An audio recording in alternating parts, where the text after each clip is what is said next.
এই প্রত্যাশা পূরণের জন্য আমি কোনো সস্তা জনপ্রিয়তায় বিশ্বাসী না। যে আমাদের কার্যক্রম হবে সম্পূর্ণ সততার ভিত্তিতে, আমাদের কার্যক্রম হবে আমাদের পেশাদারিত্বের ভিত্তিতে। তো আমার শিক্ষাগত জীবনে সাবেক প্রধানমন্ত্রী বেগম খালেদা জিয়ার একটা বিরাট ভূমিকা আছে। আমি এমন একটা সময় দায়িত্ব পালন করছি যখন বাংলাদেশে একটা নতুন সরকার দায়িত্ব গ্রহণ করেছে এবং নতুন সরকারের প্রতি মানুষের প্রত্যাশা অনেক বেশি। তো আদালত কেন্দ্রিক আমাদের কার্যক্রমের উপরেও বাংলাদেশের মানুষের যে প্রত্যাশা, সে প্রত্যাশা পূরণে সহায়তা করবে। সুতরাং আমাদেরও কিন্তু মানুষের এই প্রত্যাশা পূরণের জন্য কাজ করতে হবে। এই প্রত্যাশা পূরণের জন্য আমি কোনো সস্তা জনপ্রিয়তায় বিশ্বাসী না, কারণ আমি জানি যে অ্যাটর্নি জেনারেল অফিসে দায়িত্ব পালন করতে গেলে সব মানুষকে সন্তুষ্ট করা সম্ভব না। বিশেষ করে রাষ্ট্রের পক্ষে যখন আপনি দায়িত্ব পালন করবেন, যারা সংক্ষুব্ধ হবেন ব্যক্তিগতভাবে, তারা নানা রকম অপতথ্য মিথ্যা তথ্য প্রচার করবে।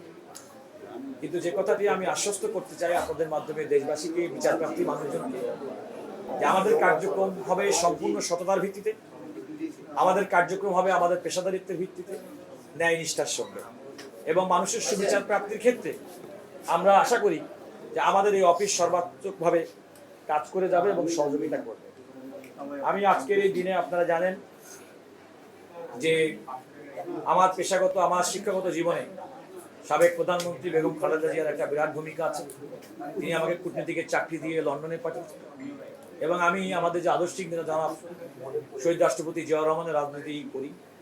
আজকে বাংলাদেশে এটাও একটা চমকপ্রদ ঘটনা যে এই দুজন বাংলাদেশের বরেণ্য ব্যক্তিত্ব, তাদের সন্তান জনাব তারেক রহমান আজকে বাংলাদেশের রাষ্ট্র পরিচালনার দায়িত্ব পেয়েছেন।